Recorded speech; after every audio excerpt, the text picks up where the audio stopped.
اعوذ باللہ من الشیطان الرجیم بسم اللہ الرحمن الرحیم۔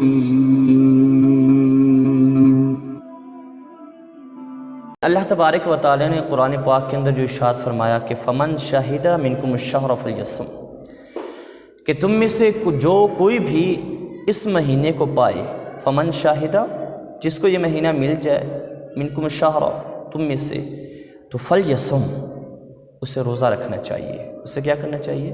روزہ رکھنا چاہیے۔ اب روزہ اس فرمان کے مطابق روزہ کیا ہو گیا؟ اس فرمان کے مطابق کہ روزہ بندے کے اوپر فرض ہو گیا، مرد ہو یا عورت، عاقل ہے، بالغ ہے، تو اس بندے صاحب ایمان ہے تو اس کے اوپر روزہ فرض ہو گیا۔ پچھلی جمعہ کی آیت کریمہ کے اندر بھی یہی تھا، اللہ تبارک و تعالیٰ نے یہ فرمایا یا ایھا الذین آمنوا کتب علیکم الصیام، تمہارے اوپر روزے اللہ نے فرض کیے ہیں۔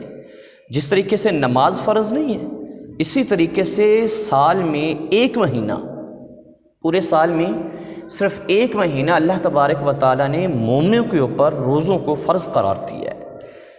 تو جب یہ روزے فرض ہیں، بندے کو کوئی شرعی عذر بھی نہیں ہے، تو فرض روزہ جب ہو تو بندہ شرعی عذر کے بنا اس کو چھوڑ سکتا نہیں ہے، افطار کر سکتا نہیں ہے۔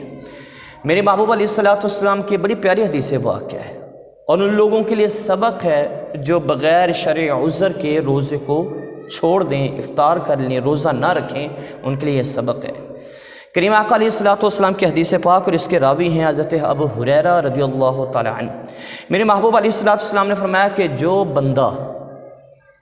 بندہ رمضان المبارک کا روزہ بغیر شرعی عذر کے، بغیر مرض کے، مریض کی تو اور بات ہے نا، وہ علیحدہ ایک شرعی مسائل ہے، لیکن صحت مند ہے، تندرست ہے، بالغ ہے، عاقل ہے، تو وہ شخص بغیر شرعی عذر کے ایک روزہ چھوڑے گا تو میرے محبوب نے فرمایا ایک روزہ چھوڑے اور پھر سارا سال اس روزے کی قضا کرے، لیکن رمضان کی جو روزے کی فضیلت ہے نا، وہ سارا سال بھی روزے رکھے گا، وہ فضیلت حاصل نہیں ہوگی اس کو۔